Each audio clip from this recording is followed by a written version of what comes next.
دنیا جس بھوک پیاس سے ڈرتی ہے میرے رب نے اسے عبادت بنا دی. سبحان اللہ. تو چلتے ہیں ڈاکٹر صاحب آپ کی طرف. آپ رمضان میں اسپیشلی سر میں نے پہلے ہی بتایا کہ بہت زیادہ ایسی پرابلم ہوتی ہے, تو معیاری اور متوازن غذا کو رمضان میں کیسے پلان کر سکتے ہیں, اس حوالے سے تھوڑا سا بتائیے. السلام علیکم. پہلے تو جو رمضان سے ریلیٹڈ لوگوں کا ایک سب سے بڑا مسکنسیپشن ہے وہ یہ ہے کہ اللہ تعالیٰ نے کہا ہے کہ اپنے دسترخوان کو وسیع کر دیں.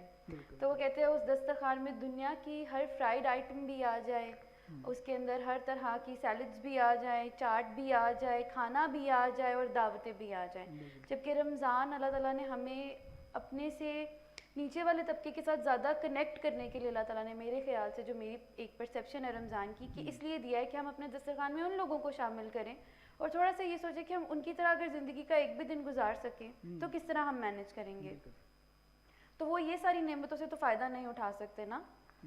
تو پھر رمضان میں اگر ہم نے اپنی غذا کو متوازن رکھنا ہے یا اسے نارمل رکھنا ہے تو اس کے لیے سب سے پہلی تو چیز یہ ہے کہ سحری پہ ہم سٹارٹ کریں. پورے دن کے لیے ہمارا واٹر کانٹینٹ سب سے امپورٹنٹ ہے, کیونکہ آج کل گرمیاں ہیں تو ہمارا جو واٹر یا پانی کی جو مقدار ہے ہماری باڈی میں وہ سب سے امپورٹنٹ ہے کہ ہمارا واٹر کانٹینٹ ٹھیک ہو. وہ ہمیں لسی سے بھی مل جائے گا, وہ ہمیں دہی سے بھی مل جائے گا, دودھ سے بھی مل جائے گا.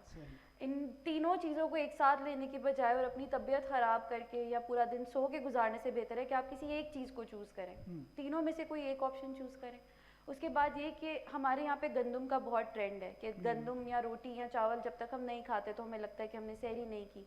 تو گندم اگر آپ نہیں بھی لیں گے تو بھی آپ کی سحری ہو جاتی ہے. گندم کھا کے چاول کھا کے زیادہ پیاس لگتی ہے. اگر ہم ان دو چیزوں کو اوائڈ کر دیں گے تو ہمیں پیاس کم لگے گی, کیونکہ گرمیاں ہیں اور گرمیوں میں سب سے امپورٹنٹ چیز یہ ہوتی ہے, لوگوں کو جو مسئلہ ہوتا ہے وہ پانی کا ہوتا ہے کہ بھئی ہمیں پیاس بار بار لگ رہی ہے. اپنی سحری میں پروٹین کوئی بھی لازمی رکھیں, انڈے کی فارم میں لازمی رکھیں, گوشت یا قیمے کی فارم میں. میری جو ماما ہے وہ ہمیں قیمے والی روٹی وغیرہ بچپن میں بنا کر دیتی ہوتی تھی لازمی کہ بھئی یہ کسی نہ کسی سحری میں جب روزے لمبے ہیں تو مس لیں آپ. اس کے علاوہ یہ کہ افطاری میں اگر آپ نے بہت آپ کا دل ہے کہ آپ نے کوئی فرائیڈ آئٹم, تو وہ کوئی ایک رکھیں, اپنے پورے دن میں کوئی ایک رکھیں, روز کے حساب سے کوئی ایک فرائیڈ آئٹم ہو, وہ ضرورت سے زیادہ نہ ہو. ضرورت سے زیادہ کوئی بھی چیز بری ہوتی ہے, ٹھیک ہے. اور کوشش کرے کہ افطار میں جوسز, پانی جو سب سے امپورٹنٹ چیزیں ہیں یہ افطاری میں بھی یہ سب سے زیادہ ہیں. فروٹس زیادہ ہیں, جو صبح پورا انرجی انسان کی ختم ہوئی ہوتی ہے, کوئی ایسی غذا جو کہ آپ کی مطلب انرجی کو اسی طرح ذرا جلدی سے بحال بھی کر دے. اور پنجیری, لوگوں کو لگتا ہے کہ یہ صرف سردیوں کے لیے چیز ہے یا یہ عورتوں کے لیے, ہر طرح کا بندہ کھا سکتا ہے, بس بنانی آنی چاہیے. آپ اپنی افطاری میں اسے لازمی لے سکتے ہیں تھوڑے سے دودھ کے ساتھ. اگر آپ کو بہت زیادہ آپ کی باڈی ویک ہے یا آپ روزے نہیں آپ کو برداشت ہو پاتے, تو اگر آپ روزہ رکھنا چاہتے ہیں اس چیز کے ساتھ کہ آپ کی ہمت طاقت ختم نہ ہو, آپ کو کمزوری نہ ہو, تو آپ اتنا سا دودھ اور 1 چمچ پنجیری افطاری میں آپ لے لیں, رات کو تراویحاں پڑھنے کے بعد لے لیں, تو وہ آپ کی بہتری ہی ہے. اس میں آپ کے پھر یہ باڈی کی کمپوزیشن ٹھیک ہو جائے گی. اچھا, اس میں بہت سارا دفعہ ایسا ہوتا ہے کہ رمضان میں اسپیشلی جب روزہ رکھ کے بندہ سو جاتے ہیں بہت سارے لوگ, تو سارا دن پھر بدہضمی اور اس طرح کے ڈکار کھانا, اور اس حوالے سے تھوڑا سا بتائیں گے. وہ یہ بات ہے نا, کامن چیز ہے یہ چیز. سب دیکھیں اب سب لوگ رمضان کی سحری کیا کرتے ہیں, پراٹھا بھی ہوتا ہے, انڈا بھی ہوتا ہے, پھر سالن بھی ہوتا ہے. ہمارے سجاد بھائی تو بہت دبا کے کھاتے ہیں اس کے بعد. پھر ملک شیک بھی ہوتا ہے, ملک شیک نہ ہو تو لسی ضرور ہے. ابھی تو مسجدوں میں وہ الارم بھی نہیں بجتے جو ہوتے ہیں نا, باہر اسپیکر لگے ہوتے ہیں, تو میں تو تب سے کھانا شروع کر دیتا ہوں, بہت کھاتا ہوں. آپ کے لیے اسپیشلی میں نے یہ سوال ایک لائٹر نوٹ پہ میں یہ بھی بات کرنا چاہتا ہوں کہ سحری کے بعد سارے سو جاتے ہیں موسٹلی, سحری کرنے نماز پڑھنے کے بعد سو جاتے ہیں اور اتنا کچھ کھایا ہوتا ہے, تو اس بارے میں بھی جو میں وہی کہہ رہا ہوں کہ اچھا سوال ہے. سحری ایک مسکنسیپشن کر سکتے نا کھا, وہی نا. دیکھیے پتہ کیا ہوتا ہے, لوگ پوچھنے کی بجائے دوسرے لوگوں کو دیکھ کے زیادہ فالو کرتے ہیں, یہ نہیں دیکھتے کہ ہم نے اس کو کس طرح اپنی لائف میں امپلیمنٹ کرنا ہے, کیسے کام کرنا ہے اس کے اوپر. روزے کے اندر آپ ایکزرشن والی ایکسرسائزز نہیں کر سکتے, بھاگ دوڑ والی ایکسرسائز جس سے آپ کی پیاس جو ہے نا وہ انیشیٹ ہو, وہ نہیں کر سکتے. ہاں جو آپ کے میکینیکل ایکسرسائزز ہیں آپ ساری کر سکتے ہیں. آپ ہلکی پھلکی واک کر سکتے ہیں. صبح بہترین ہے کہ آپ نماز پڑھنے جائیں, پیدل جائیں, پیدل آئیں. میرے پاپا پیدل آتے ہیں, پیدل جاتے ہیں نماز پڑھنے, تو پیدل جائیں, پیدل آئیں, آپ کر سکتے ہیں. آپ روزے کی حالت میں جو بھی اگر کوئی فیمیلز اپنا ویٹ ریڈیوس کرنا چاہ رہی ہے روزے کے ساتھ, یا کوئی بھی میلز اپنا ویٹ ریڈیوس کرنا چاہتے ہیں, تو انہیں پتہ ہے فلور ایکسرسائز اور کرنچز کے نام سے ایکسرسائز ہوتی ہیں, آپ وہ ساری کر سکتے ہیں. آپ نے بس اپنی سپیڈ بالکل سلو رکھنی ہے, نارمل رکھنی ہے, تیزی سے نہیں کرنا کچھ بھی. آپ جتنا تیز کریں گے آپ کا سانس پھولے گا, آپ کو پیاس لگے گی. تو بس اس پیاس کو اوائڈ کرنے کے لیے اپنا سانس نہیں پھلانا, نارمل ایکسرسائز آپ کوئی بھی کر سکتے ہیں. بلکہ ان سب چیزوں کی بجائے اگر آپ تراویہ پڑھ رہے ہیں رمضان میں تو آپ کی کافی حد تک ایکسرسائز جو ہے وہ وہاں ہو جاتی ہے.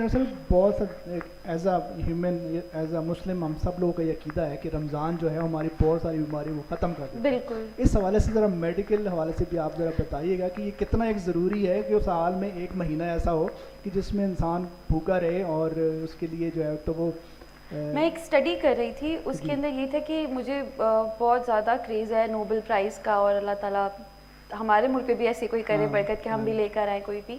تو اس کے اکارڈنگ جو ریسنٹ سب سے نوبل پرائز ملا ہے وہ آٹوفیجی کی اسٹڈی کے اوپر ہے, یعنی ہماری باڈی جو ہے وہ خود ہی اپنے گندے مواد کو کھانا شروع کر دیتی ہے اور ہماری باڈی سے اسے نکال دیتی ہے.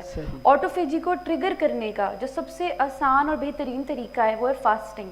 آج کل جو گورے ہیں سارے, ڈاکٹر جیسن فنگ ہیں, ڈاکٹر ایرک برگ ہیں, وہ اسے انٹرمیٹنٹ فاسٹنگ, ڈرائی فاسٹنگ کا نام دیتے ہیں, اور ہمارے نبی کریم نے آج سے 1400 سال پہلے رمضان کا کانسیپٹ. اور دوسرا دیکھیں ہر مذہب میں روزوں کا کانسیپٹ لازمی ہے, کیونکہ ہماری باڈی کو صاف کرنے کے لیے, ایک ری اسٹارٹ دینے کے لیے, کک اسٹارٹ دینے کے لیے, اگلے پورے سال جو ہم نے ان بیماریوں سے لڑنا ہے, اپنی امیونٹی کو امپروو کرنے کے لیے سب سے بہترین چیز روزہ ہے. رمضان میں کیا اس کے علاوہ سنت کے اتنے روزے ہوتے ہیں جو ہم رکھ سکتے ہیں, اور بھی کئی روزے ہیں جو ہم رکھ سکتے ہیں, اور ہم اپنی باڈی کو دوبارہ اس ایک صفائی کی طرف لے کر آ سکتے ہیں. جیسے نماز ہمارے دین کا ایک مسٹ پارٹ ہے, ہمارے رکن میں سے ایک ہے, ویسے ہی روزہ ہمارے اسلام کے ارکان میں سے ایک ہے, لیکن ہماری باڈی کی جو پاکیزگی ہے نا وہ روزے کے ساتھ ہے. پراپر ہر قسم کی جو اندرونی پاکیزگی ہے نا وہ روزے کے ساتھ ہے.